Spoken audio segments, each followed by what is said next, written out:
Nyarlathotep, el caos reptante. Yo soy el último. Le hablaré al vacío que escucha. No recuerdo con claridad cuándo comenzó, pero fue hace meses. La tensión general era insoportable. A una época de agitación política y social se sumó una extraña y sombría sensación de peligro físico. Un peligro difuso, omnipresente, como el que solo puede imaginarse en las pesadillas más horribles. La gente caminaba con rostros pálidos, murmurando advertencias y profecías que nadie se atrevía a repetir conscientemente, ni siquiera a admitir que las habían escuchado. Una culpa monstruosa se cernía sobre la tierra, y desde los abismos entre las estrellas llegaban corrientes gélidas que hacían temblar a los hombres en los rincones más oscuros y solitarios. Hubo una alteración demoníaca en el orden de las estaciones. El calor del otoño se prolongó de forma antinatural, y todos sentimos que el mundo, quizá el universo, había escapado del control de los dioses conocidos, cayendo bajo el dominio de fuerzas que eran totalmente extrañas. Y fue entonces cuando Nyarlathotep salió de Egipto. Nadie podía decir quién era realmente, aunque se sabía que pertenecía a la antigua sangre nativa y tenía el porte de un faraón. Los campesinos se postraban al verlo, sin saber por qué. Decía haber despertado de la oscuridad de 20 siglos y haber escuchado mensajes procedentes de lugares que no estaban en este planeta. Nyarlathotep, de tez morena, esbelto y siniestro, llegó a las tierras de la civilización comprando extraños aparatos de vidrio y metal, que luego combinaba en máquinas aún más misteriosas. Hablaba de electricidad y psicología, y ofrecía exhibiciones de poder que dejaban a sus espectadores sin aliento, lo que no hacía sino acrecentar su fama. Dondequiera que Nyarlathotep iba, el descanso desaparecía. Las noches se llenaban de gritos de pesadilla. Nunca antes los sueños habían sido un problema público, pero ahora los sabios deseaban poder prohibir el sueño, para que los alaridos no perturbaran la pálida luna mientras se reflejaba en las aguas verdes bajo los puentes y en los campanarios que se desmoronaban contra un cielo enfermo. Recuerdo cuando Nyarlathotep llegó a mi ciudad, la gran ciudad, la antigua, la terrible ciudad de innumerables crímenes.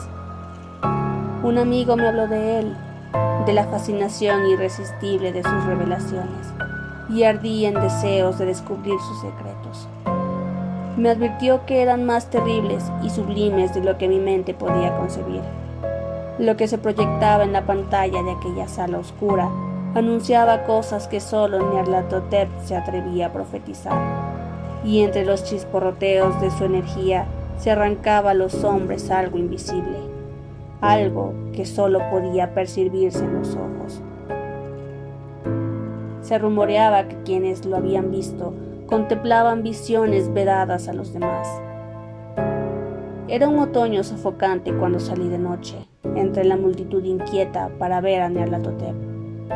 Subimos las interminables escaleras hasta una sala opresiva, y en la pantalla se proyectaron figuras encapuchadas entre ruinas, rostros amarillos y malignos asomados tras monumentos caídos.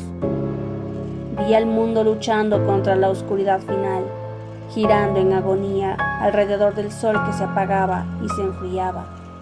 Entonces, las chispas jugaron sobre nuestras cabezas, el cabello se erizó y sombras grotescas se arrastraron por las paredes. Yo, que era el más escéptico y científico que el resto, murmuré una protesta sobre trucos eléctricos, y Nyarlathotep nos expulsó. Descendimos por las escaleras vertiginosas hacia las calles húmedas y vacías de medianoche, gritando que no teníamos miedo, que nada podía asustarnos. Nos reímos, nos juramos que la ciudad seguía siendo la misma, y cuando las luces eléctricas empezaron a apagarse, maldijimos a la compañía entre risas nerviosas, burlándonos de nuestros propios rostros deformes por el terror. Pero entonces sentimos que algo descendía desde la luna verdosa. Cuando dependimos solo de su luz, nuestros cuerpos comenzaron a moverse de forma extraña, como siguiendo un llamado oculto. Al mirar el suelo, vimos los adoquines sueltos, cubiertos de hierba, y solo una línea oxidada donde alguna vez corrieron los tranvías. Encontramos uno, destrozado, inclinado, sin ventanas. Buscamos las torres del horizonte, faltaba una, y otra estaba rota en su cima. Entonces nos dividimos. Una columna de hombres se perdió en un callejón oscuro, solo quedó el eco de un gemido espantoso. Otra descendió hacia una estación de metro cubierta de maleza, riendo con locura. Mi grupo fue arrastrado hacia el campo abierto, y pronto el aire se volvió helado a pesar del otoño. Avanzábamos a grandes zancadas por el páramo, bajo una luna enferma que iluminaba nieves antinaturales, barridas hacia un solo lado, donde se abría un abismo negro. Mi columna se volvió delgada, espectral, avanzando sonámbula hacia el vacío. Yo me quedé atrás, temblando. La grieta negra me aterraba, y creí oír un gemido que provenía del fondo. Pero mi voluntad se desvaneció. Era como si una fuerza invisible me llamara. Floté entre los muros de nieve titánica, ciego de miedo, descendiendo hacia el vórtice de lo inimaginable. Allí no hay palabras, solo gritos, sombras y una conciencia enferma que se retuerce en manos que no son manos.